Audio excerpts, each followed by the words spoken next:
저는 업계에서 나름 이름을 좀 날릴 정도로 잘 나가는 변호사랍니다. 변호사 중에서도 가사 사건들을 주로 담당하고 있죠.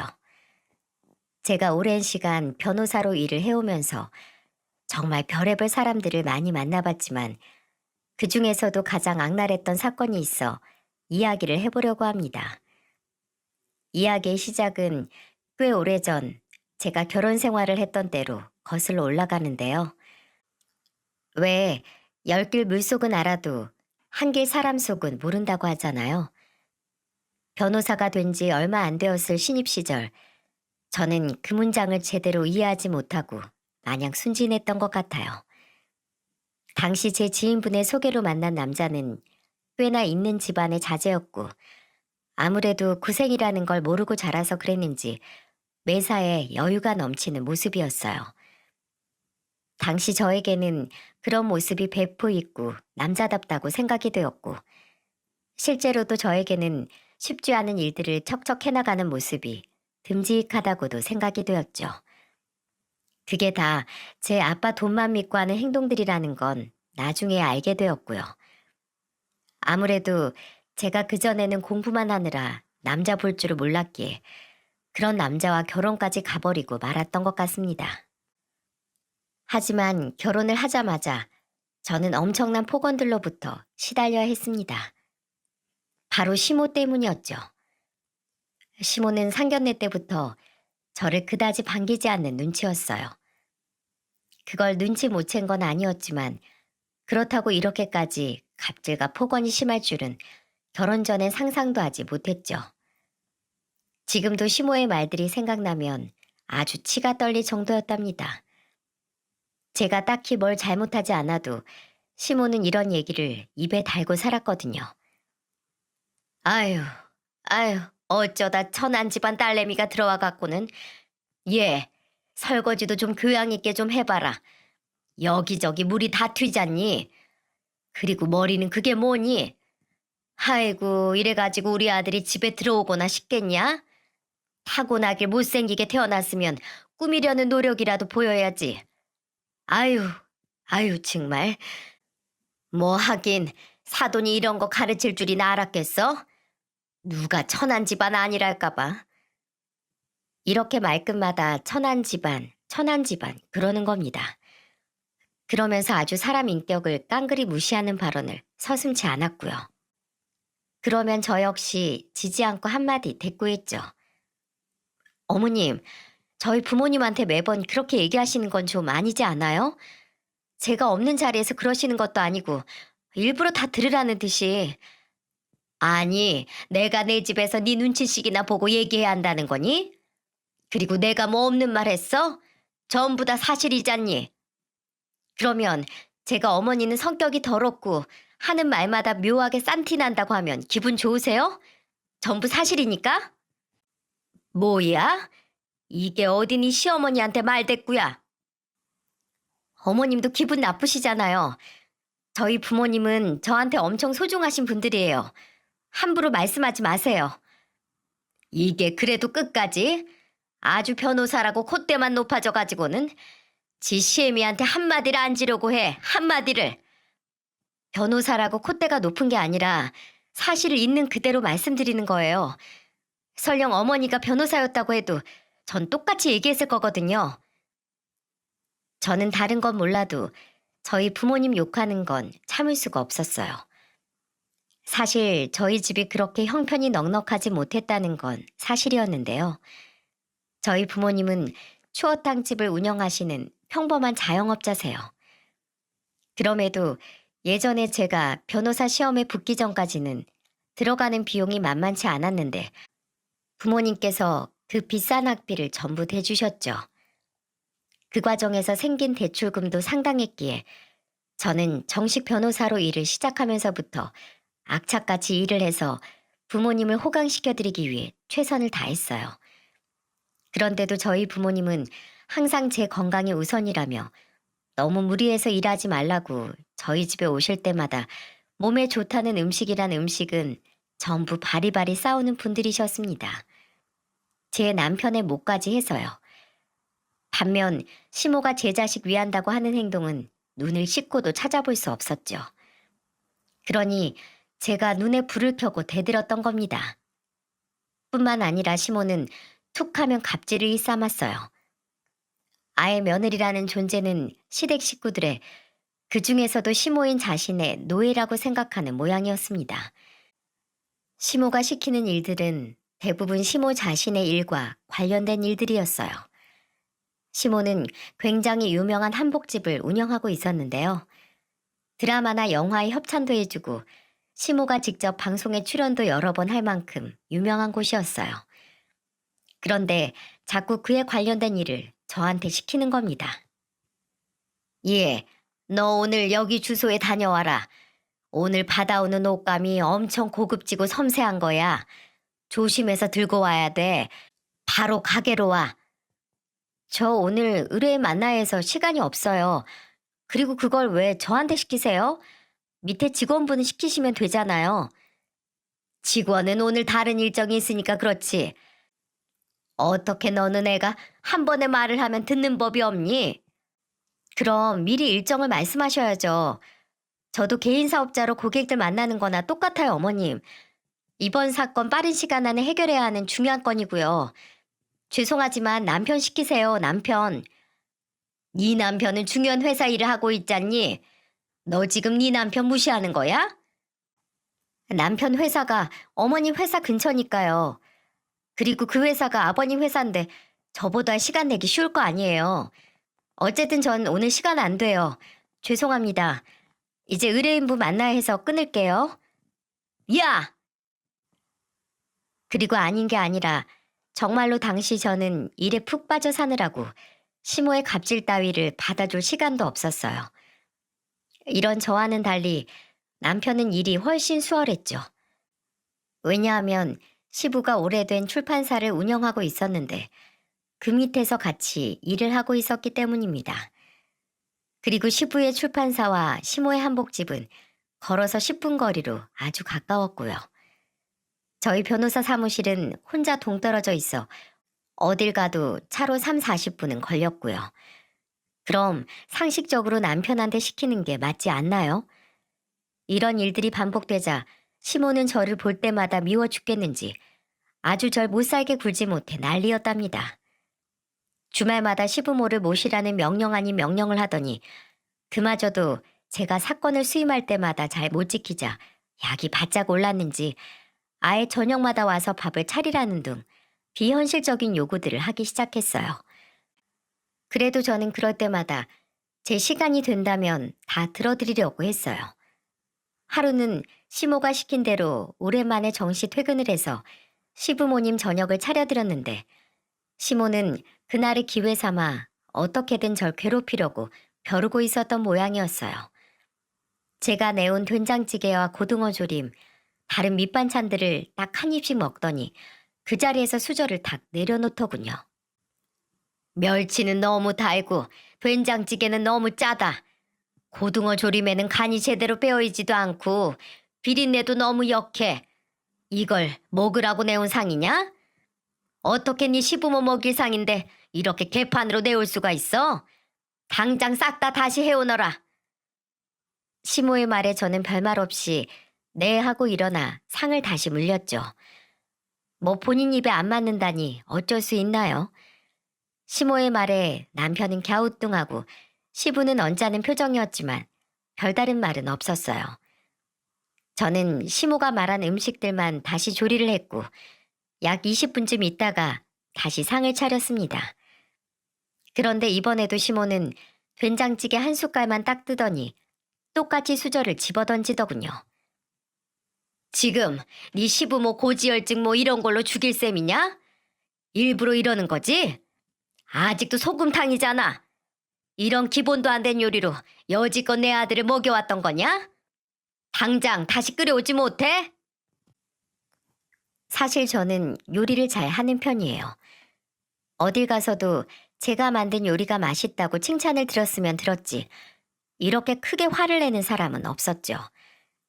저희 부모님이 손맛 하나로 저를 대학의 로스쿨까지 보내셨는데 저야 당연히 그 손맛을 물려받지 않았겠어요? 그런데 두 번째로 화를 내는 시모는 누가 봐도 찌개를 제대로 맛보지도 않고 소리부터 지르는 모양이었어요. 그래서 제가 한마디 하려는데 저보다 먼저 호통을 치는 사람이 있었습니다. 바로 시부였죠. 아, 거참! 밥상머리에서 왜 이렇게 소란이야? 한 번 그랬으면 됐지. 뭘 두 번씩이나 요리를 더 해오라는 거야. 하루 종일 일하다 들어와서 배고파 죽겠구만. 아, 맘만 있는데 왜 괜한 트집이냐고. 쓸데없이 밥상머리에서 기강 잡을 생각하지 말고 어서 먹어. 애꿎은 다른 사람들까지 밥 못 먹게 만들지 말고. 저는 필사적으로 웃음을 참았고 시모는 그런 시부를 원망스러운 눈으로 보다가 또 저를 죽일 듯이 째려보다가 결국 밥을 거의 다 남기고는 자기 방으로 쏙 올라가더군요. 눈치도 없고 마냥 애 같은 남편은 시모가 사라지자마자 배가 고팠는지 밥을 싹싹 긁어먹었고요. 남편은 그렇게 애 같고 또 결단력이라고는 없는 우유부단한 마마보이였어요. 평생 부모님 그늘에서만 자라고 제대로 된 독립을 못해서인지 제 부모님 말이라면 무조건 그렇게 해야 하는 줄로만 알았죠. 제가 저희 부모님을 끔찍하게 아끼는 것과는 다른 그저 혼나지만 말아야겠다 하는 생각으로 눈치만 보는 사람이었답니다. 저와 시모가 항상 이렇게 사이가 안 좋으니 남편은 저를 나무라곤 했어요. 제발 우리 엄마랑 싸우지 좀 마. 엄마도 엄마지만 당신도 너무 드세. 어떤 며느리가 당신처럼 시어머니한테 말대꾸를 그렇게 따박따박해. 엊그제도 당신 때문에 엄마 표정이 얼마나 안 좋았는지 알아? 어머님은 원래 나만 보면 기본적으로 표정이 안 좋으셔. 엊그제 특별히 안 좋았던 건 당신이 전날 술 처먹고 동네방네 고성방가로 노래 불러대고 아파트 입구에서 토하고 온 게 주민들 사이에서 소문나서 그런 거잖아. 나야 남의 눈치 안 보니까 신경도 안 쓰고 있지만 어머님이 이 동네에서 지켜오고 있는 이미지와 인맥들이 있는데 화가 나겠어 안 나겠어? 모처럼 주말이라 나한테 뭐라도 트집 잡고 싶은데 당신 때문에 쪽팔려서 말도 못하시느라 표정이 안 좋았던 거야. 당신은 숙취 때문에 잘 못 받겠지만 사실 이때쯤 저는 이미 남편한테 있는 정 없는 정 다 떨어진 상태라 남편 놈이 밖에서 뭘 하고 들어와도 그냥 전부 그러려니 하던 사였거든요. 오만정이 싹 다 사라지니 사람 자체를 포기하게 된다고 해야 할까요? 그러니 부부 사이의 대화는 점점 더 없어지고 결국 저희의 결혼 생활은 3년 만에 종지부를 찍게 되었죠. 어이가 없었던 건 우리의 이혼마저 시모가 개입한 일이었다는 것이었어요. 하루는 제가 야근을 하고 오느라 집에 늦게 들어갔을 때였는데 들어가 보니 시모가 와 있더군요. 그런데 제가 들어온 소리를 못 들었는지 주방에서 글쎄 안쪽에서 제 험담을 하는 소리가 들려오는 거예요. 바로 시모가 남편한테 하는 소리였죠. 아들, 너 이러지 말고 그냥 빨리 이혼해라. 서당께도 3년이면 눈치껏 풍얼도 옳고 그런다는데 저건 개만도 못해. 아무리 타이르고 혼을 내도 기도 안 죽고 매번 바락바락 대드는 것 좀 봐라. 아, 사람이면 염치가 있어야지. 어? 그 후진 집안에서 나온 주제에 어딜 우리 집안이랑 맘먹으러 드느냐 말이야. 천한 집안에서 들어왔으면 알아서 설설 기든지 말이나 싹싹하게 잘 들을 것이지. 지 잘났다고 아주 두 눈을 똑바로 뜨고. 그리고 요즘 변호사가 뭐 어디 내놓을 수 있는 명함이라도 되는 줄 아나 봐. 뉴스 보니까 일감이 없어서 손가락만 쭉쭉 빨고 있다는 변호사가 태반이더만.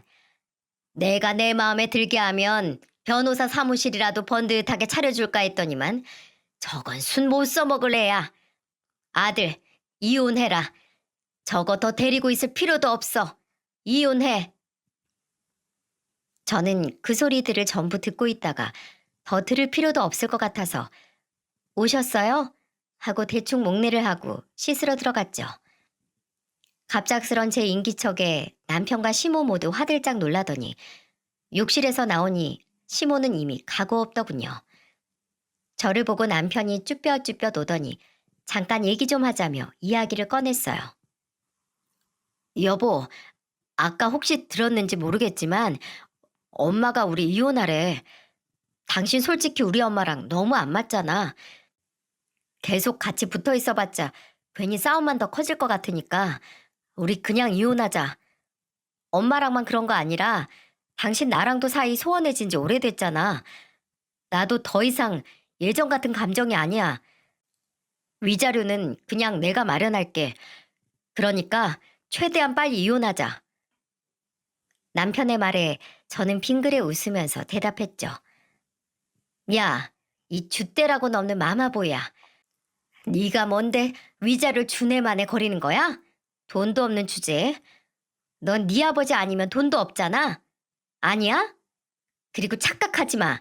이혼은 내가 해. 내가 이혼 전문 변호사인데 어디서 까불어? 그저 지 엄마 말이나 전하는 꼭두가시 주제. 참나. 내가 남자 보는 눈이 없어도 너무 없었지. 어쩌다 이런 인간이랑. 아휴, 됐고. 내일 내 친구들 올 테니까 그런 줄 알아. 뭐? 드디어 이 징글징글한 집안이랑 떨어지게 됐는데 축하 파티라도 해야지. 안 그래? 너 같은 인간이랑 이혼한다고 생각하니까 다신 이 지긋지긋한 집안 안 본다고 생각하니까 아주 내 몸이 깃털처럼 가벼워. 날아다닐 것 같아. 야, 내일 진짜 미친 듯이 놀 거니까 그렇게 알아. 남편은 얼빠진 표정으로 절 멍하니 보고 있더라고요. 저는 정말로 그 다음날 친구들을 전부 불러 신나게 놀았죠. 제 상황을 알았던 친구들은 제 이혼을 진심으로 축하해줬어요. 그 미친 인간들이랑 헤어지다니, 야, 그동안 너 너무 고생했다. 진작에 이혼하지 그랬어. 너 하루 만에 얼굴이 너무 좋아졌다, 야. 얼굴만 핀 줄 아니? 아주 10년 묵은 채증이 다 사라지는 것 같아. 이 집안에 아주 다 죽었어. 내가 아주 위자료로 한 톨도 안 남기고 박박 긁어갈 거야. 그날 남편은 찍소리 못하고 집에 들어오지도 않더군요. 그리고 그 다음 달 아주 초스피드로 저희는 남남이 되었답니다. 그리고 저는 별 노력 없이 위자료도 꽤 많이 받았어요. 그건 다름 아닌 시부 덕분이었죠.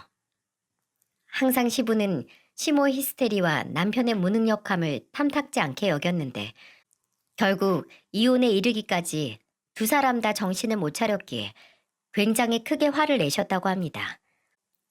이혼 서류를 처음 접수한 날 시부는 저에게 전화를 걸어서는 지난 일들에 대한 사과와 작별 인사를 했어요. 오늘 접수하고 왔다며? 에휴, 잘했다. 네 시애미가 원래는 저 정도는 아니었는데 날이 갈수록 왜 자꾸 더 못나지는지. 괜히 계속 붙어 있으면서 서로 스트레스 받을 바에야. 그래, 잘 결정했다.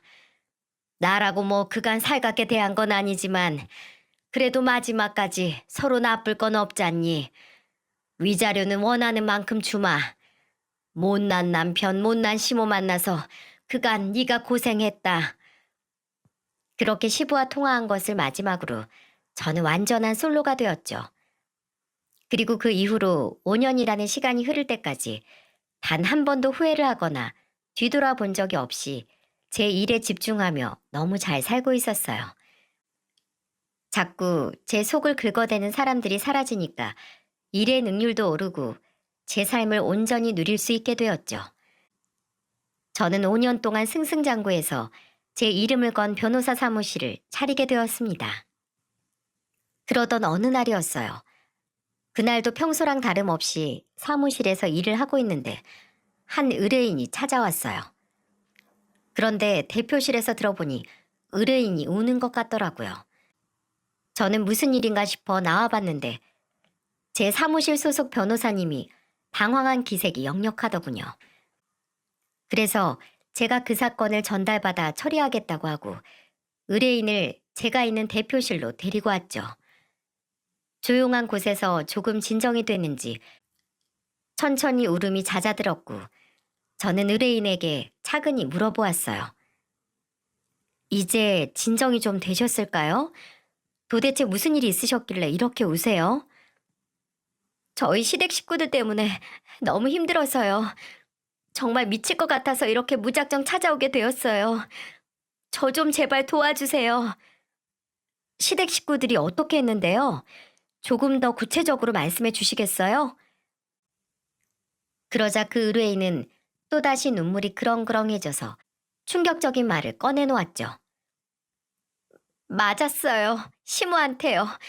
손으로도 맞고 후라이팬으로도 맞고 저번에는 들고 있던 커피를 던지기도 했어요. 뭐라고요? 아니 도대체 왜요? 왜 맞으신 거예요?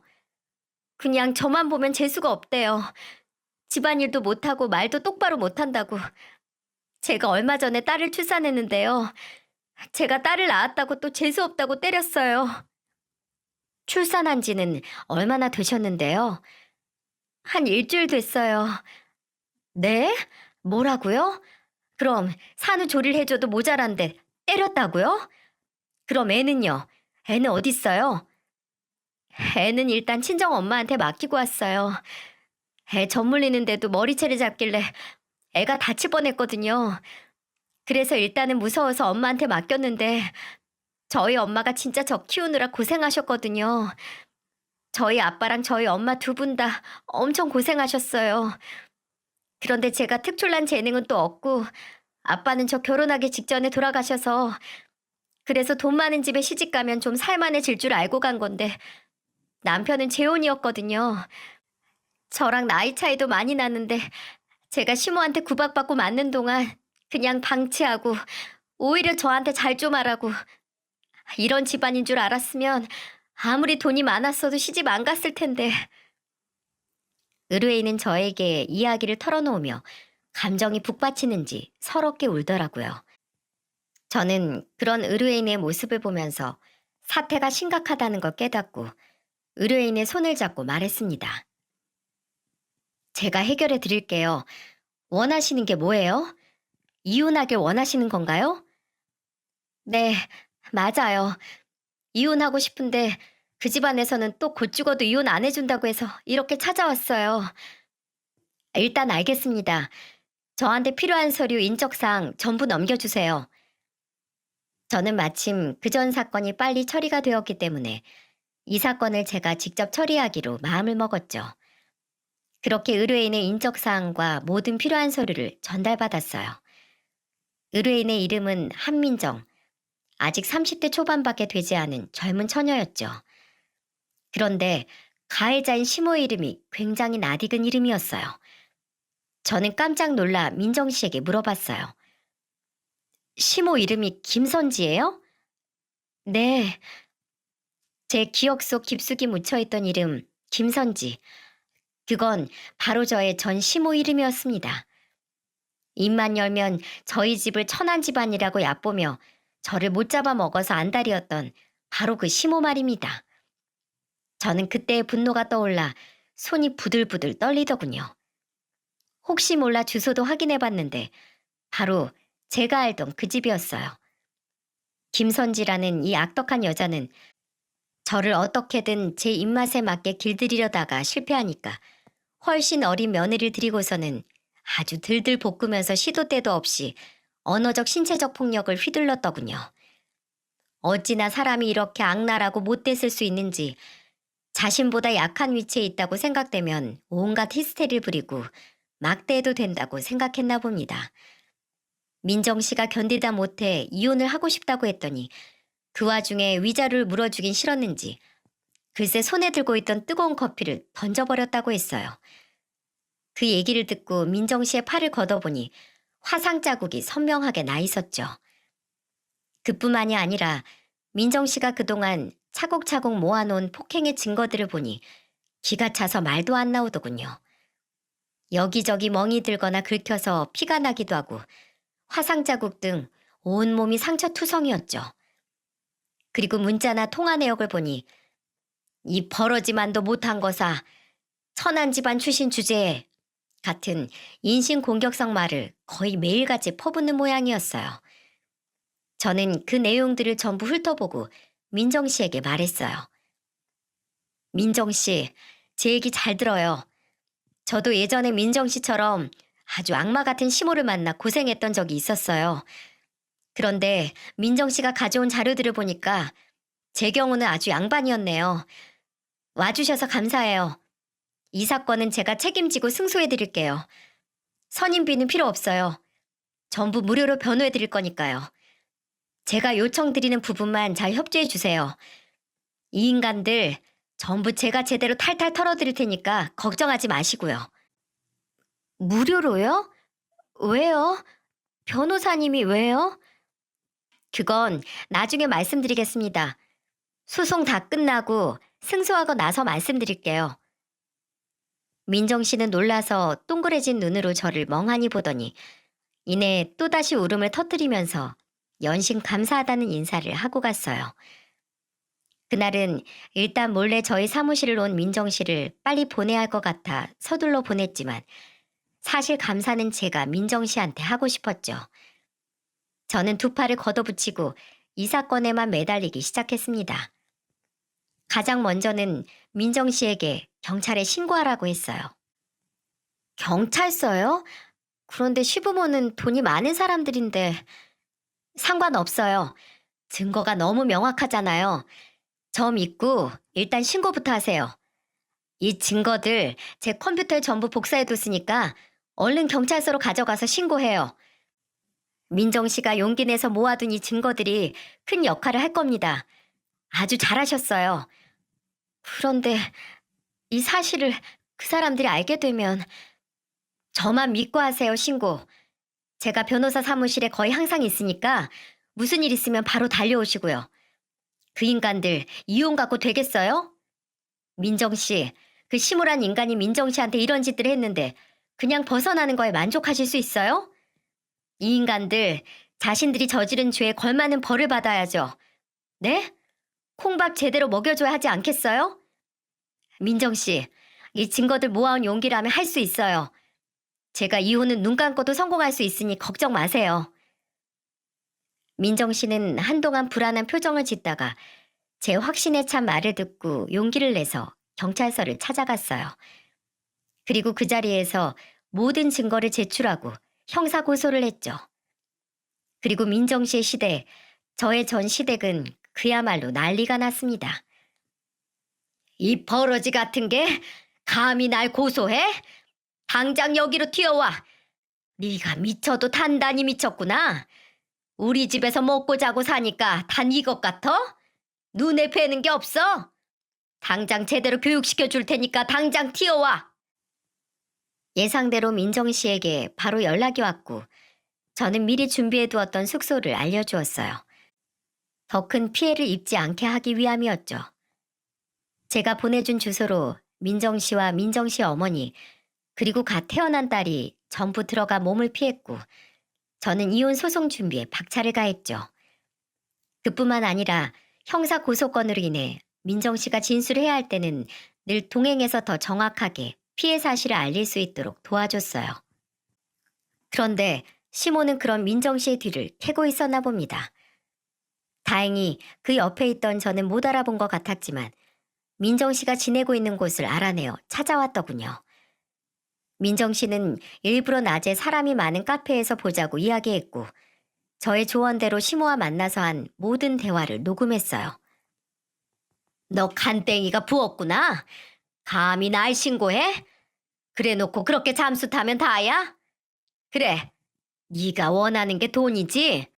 그 거지 같은 근성 못 버리고 돈장 사려고 이 난리를 피운 거 아니야? 말해봐, 얼마를 원해? 1억? 2억? 네가 원하는 액수를 말해보라고. 말 안 해? 사과하세요, 저한테. 뭐? 저한테 사과부터 하시라고요. 돈 말고 저한테 사과를 하세요. 그동안 저한테 잘못했다고. 야! 돈 준다고 할 때 그 돈이나 먹고 떨어질 것이지. 내가 뭘 잘못했다는 거야? 시애미가 며느리 교육도 못 시켜? 네가 나 모함하는 걸로 나도 고소할 수 있어. 괜히 서로 힘 빼지 말자는 거지. 주제도 모르고 사과 같은 소리 하고 있네. 돈이나 먹고 떨어지라고. 얼마를 원해? 말해. 저는 돈 말고 사과를 원하는데 주지 않으시겠다니 가보겠습니다. 여기 일부러 사람 많은 곳으로 모신 거예요. 그렇게 떳떳하시면 저 잡아보시던가요. 평소처럼 머리채 휘어잡고요. 민정 씨는 그렇게 말하고 자리를 떴다고 합니다. 제가 시모와 만난다는 얘기를 듣고 미리 그렇게 말하라고 일러준 대로 말했던 것이었어요. 사실 민정 씨는 자리를 뜨면서도 가슴이 너무 떨리고 무서웠지만 다행히 사람들의 시선이 무서웠던 시모는 따라오지는 않았대요. 그리고 그날 민정 씨의 무언가가 달라진 것 같았죠. 항상 기죽어 있고 어두웠던 눈빛에 작은 반짝임이 생기게 되었어요. 나중에 민정 씨는 그날 시모가 자신을 잡지 못하는 모습을 보고 처음으로 통쾌함과 용기가 생겼다고 하더군요. 평소에도 시모가 사람들의 시선을 굉장히 많이 신경 쓰는 건 알고 있었는데 그걸 오히려 이용해서 한 방 먹일 수도 있다는 걸 처음 알게 된 날이 바로 그날이라면서요. 그리고 그날 이후 저는 민정 씨를 다시 보게 되었어요. 왜냐면 민정 씨가 더 이상 남에게 의지하지 않고 스스로 시모에게 복수를 하기 시작했기 때문입니다.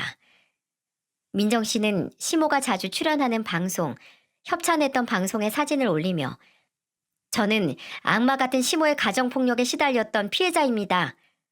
라는 글을 인터넷에도 뿌리고 직접 전단지를 만들어 방송국 앞에도 한복집 앞에도 뿌리기 시작했어요. 시모의 사진은 전부 모자이크 처리되어 있었지만 알만한 사람은 전부 알아볼 수 있었고 소문은 삽시간에 불같이 번져나가기 시작했죠.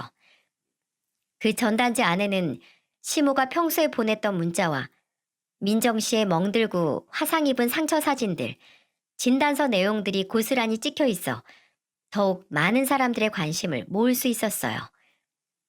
그리고 저는 그 전단지를 보고서야 알게 됐는데 시모는 자기가 뭐가 잘났다고 시부의 출판사를 통해 자서전까지 내놨더군요. 아주 자기가 세상 착하게 선하게 살아온 척 책의 처음부터 끝까지 가식이랑 가식은 다 떨어나서 자서전이 아닌 소설책을 써놓았더라고요. 그런데 민정 씨가 전단지 내용에 그 책의 내용까지 교묘하게 언급했기 때문에 그 소문의 주인공이 김선지라는 사실은 삽시간에 밝혀졌어요. 사실 그건 제 도움이 컸습니다. 제가 혹시 모를 상황에 대비해 최대한 시모의 정보에 대해서는 두루뭉술하게 쓰라고 조언해줬거든요. 당연히 그 일로 인해 시모는 그야말로 난리가 났습니다.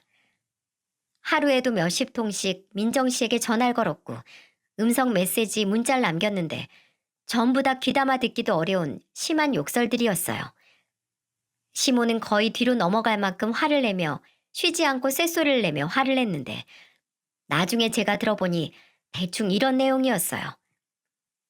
어디 법무서운 줄 모르고 설치길. 너 이거 다 명예훼손이야. 내가 너 가만 안 둬. 죽을 때까지 콩밥 먹일 줄 알아. 알겠어? 전화 안 받아? 당장 받으라고. 너 때문에 취소된 방송이 얼만 줄이나 알아? 이거 너한테 싹 다 손해배상 청구할 거야. 아무것도 모르는 천치 주제에 내가 너 싹 다 벌받게 할 거야. 민정 씨는 그 메시지들과 전화에 단 한 번도 대응하지 않다가 저와 있을 때 전화가 걸려오자 딱 한 번 전화를 받았는데요. 저는 옆에 있다가 정말 깜짝 놀랐어요. 민정 씨의 눈빛부터 목소리, 말투까지 완전히 다른 사람인 줄 알았다니까요. 왜 자꾸 전화해요? 나는 할 말 없다고 했잖아요. 그리고 뭐? 명예훼손이요? 도대체 제가 왜요? 법 무서운 줄 모르고 설치는 건 내가 아니라 당신이야. 형법 제307조 명예훼손죄. 공연히 사실을 적시하여 사람의 명예를 훼손한 자는 2년 이하의 징역 또는 500만 원 이하의 벌금. 나는 당신을 특정하지도 않고 고의적으로 뭘 한 적도 없거든요. 그저 내가 억울한 일을 당했다는 말만 했을 뿐이야. 도대체 내가 무슨 명예훼손죄를 저질렀다는 거예요? 당신이 그동안 얼마나 악하게 살아왔으면 주변 사람들이 전부 알았겠냐고. 그리고 당신이야말로 콩밥 먹을 각오해. 형법 제257조 존속상해죄. 사람의 신체를 상해한 자는 징역 7년이나 벌금 1,000만 원. 근데 당신은 법적으로 아직 내 가족이지? 그러면 징역 10년이나 벌금 1,500만 원. 나는 당신 절대 합의 안 해줄 거니까 콩밥 먹을 각오는 당신이 하고 있으라고. 언제 그런 정보들은 다 공부했는지 한마디 한마디 또박또박 얘기하는데 변호사인 제가 듣기에는 조금 법리상 애매한 부분이 있었지만 시모를 겁먹게 하기에는 충분했어요. 또 따지고 보면 틀린 말도 하나 없었고요. 민정 씨의 그런 모습에 저는 속이 시원하기도 뭔가 대견하기도 하더라고요. 시모는 그런 민정 씨의 말에 제대로 대꾸조차 못하는 것 같았고 민정 씨는 마지막으로 그러니까 더 이상 나한테 까불지 마 라고 소리치고 전화를 뚝 끊어버렸어요. 전화를 끊은 민정 씨는 눈물이 그렁그렁한 채 속이 시원하고 그동안 쌓였던 한이 다 풀리는 것 같다며 웃다가 또 울었고 저도 민정 씨를 따라 울다가 또 둘이 같이 웃기도 하고 그랬네요.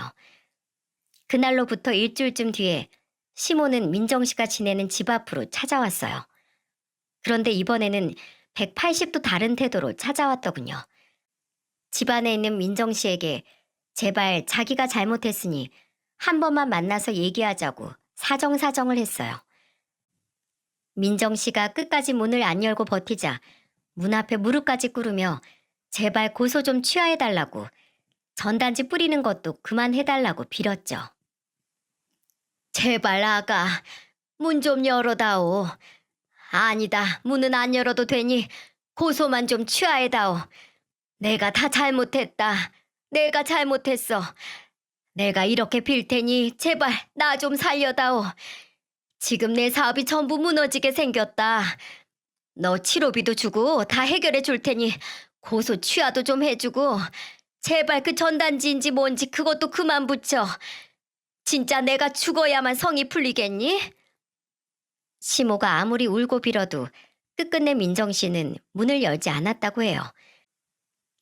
그리고 그때쯤에서 저는 저의 전 남편이자 민정 씨의 남편에게 이혼 소장을 날렸습니다. 엄청난 금액의 위자료를 청구했죠. 당연히 그 인간도 길길이 날뛰기 시작했고요. 그 전까지는 그냥 제 엄마와 아내의 싸움을 구경만 하던 양반이 제 발등에 불이 떨어지려고 하니까 펄쩍 뛰더군요. 그리고 저는 거기에서 그치지 않고 전 시부, 그러니까 전 남편의 사장에게 메일을 하나 보냈답니다. 민정 씨가 항시 키고 살던 녹음기에 녹음된 내용이었죠.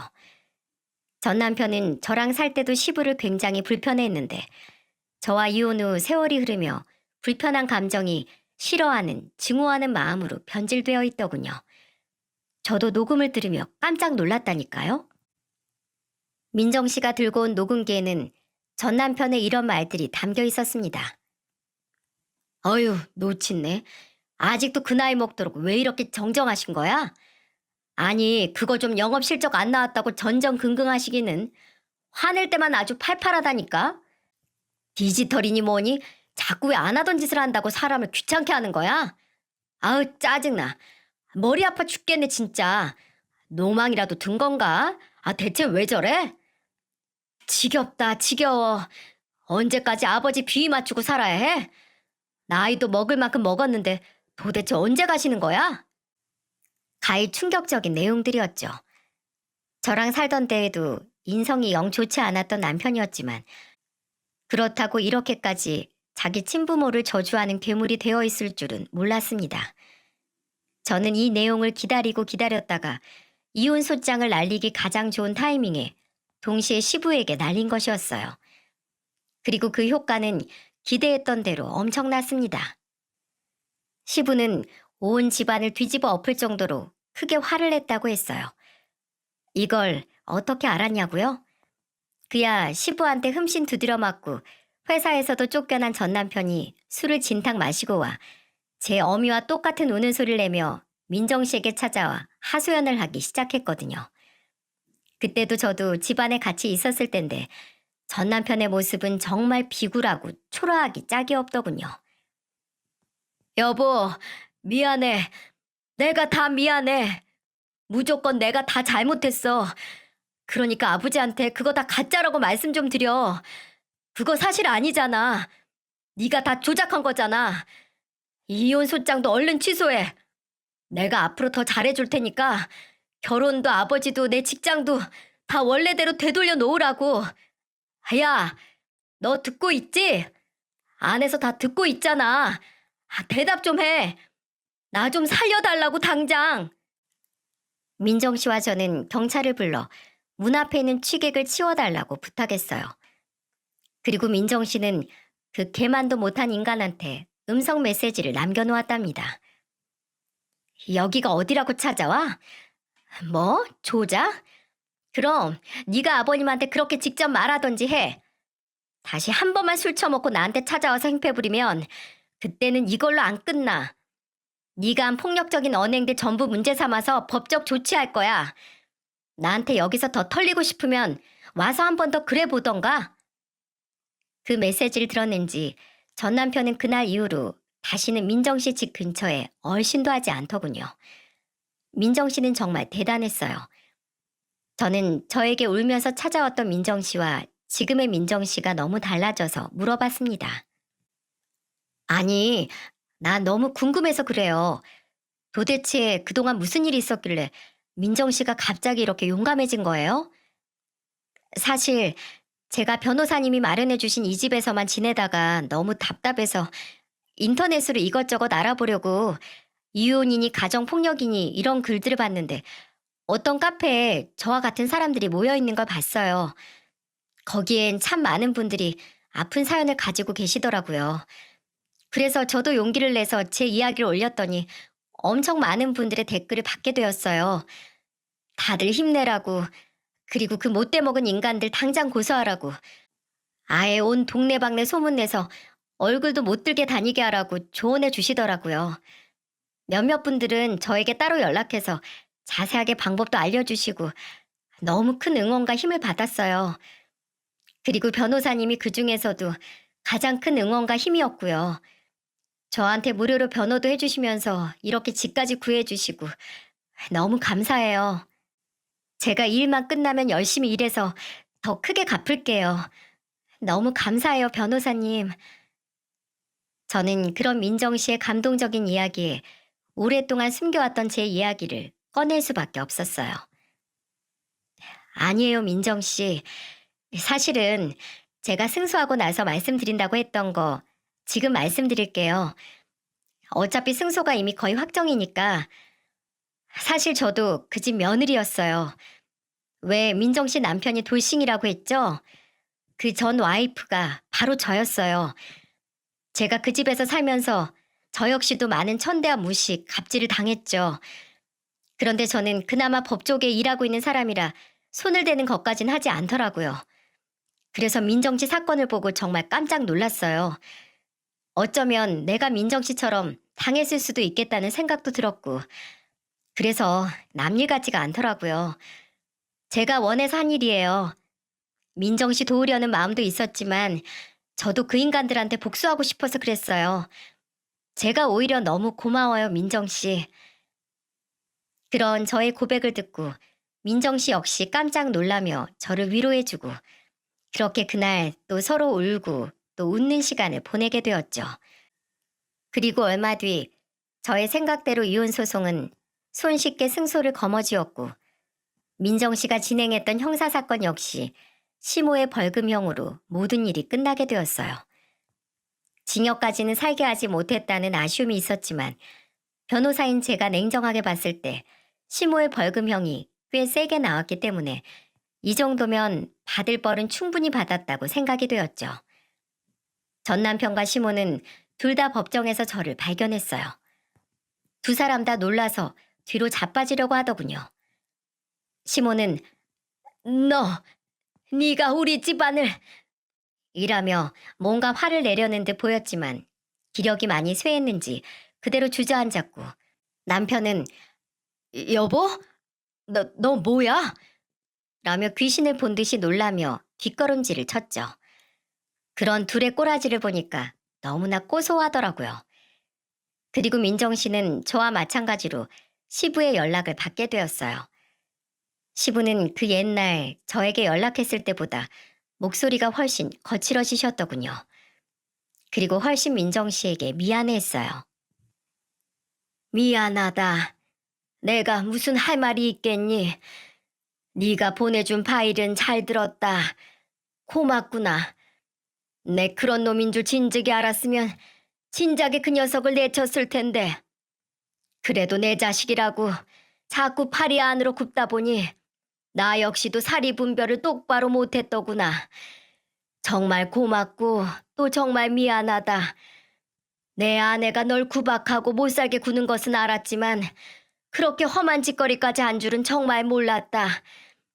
위자료는 잘 보냈고 치료비도 조금 더 얹어서 보냈어. 이게 네 마음을 조금이라도 풀어줄 수 있으면 좋겠지만 앞으로는 내 아들 같은 사람 말고 좋은 사람 만나거라. 물론 시부도 일정 부분 잘못한 부분이 분명 있었지만 그 마음이 이해가 아주 안 되는 것도 아니어서 민정 씨 옆에서 그 통화 내용을 들은 날엔 기분이 썩 좋진 않더군요. 물론 그 다음 날 민정 씨로부터 들어온 금액을 듣고 다시 기뻐했지만요. 시부는 정말 통 크게 위자료와 치료비를 보내주었어요. 그리고 다행히 그 돈으로 민정 씨는 작은 공방을 차려 새 출발을 할 수 있었습니다. 이런 일련의 사건들을 겪으며 전 시모와 전 남편 그 두 사람을 보니 정말 자식은 부모를 닮는다는 말이 꼭 맞더군요. 남편이 그나마 양심도 있고 신념도 있는 시부를 닮았다면 좋았을 텐데 시모를 닮아 어쩜 그렇게 염치도 없고 못됐는지요. 그나마 하루라도 빨리 저도 민정 씨도 그 악인들의 소굴에서 벗어날 수 있게 되어 참 다행이었던 것 같습니다. 요즘 시모는 한복집도 쫄딱 망하고 방송에서도 전부 퇴짜를 맞으며 그 과정에서 물어야 하는 위약금만 억대에 달한다고 하더군요. 남편 역시 시부의 불호령으로 아예 눈밖에 난 자식이 되어 그 나이에 원룸 월세방을 전전하고 다닌다고 했어요. 제 아비만 믿고 돈 한 푼 안 모으더니 아주 꼴이 좋더군요. 저와 민정 씨는 그 사건 이후로 친한 언니 동생 사이가 되었답니다. 간혹 만나 같이 맥주도 한잔하고 주말에는 아이도 같이 보고 놀러도 다니고 있어요. 민정 씨는 딸의 양육비로 매달 큰 금액을 받고 있어 육아도 부족함 없이 잘 하고 있습니다. 양육비는 아마 시부가 계속 보내주시는 것 같아요.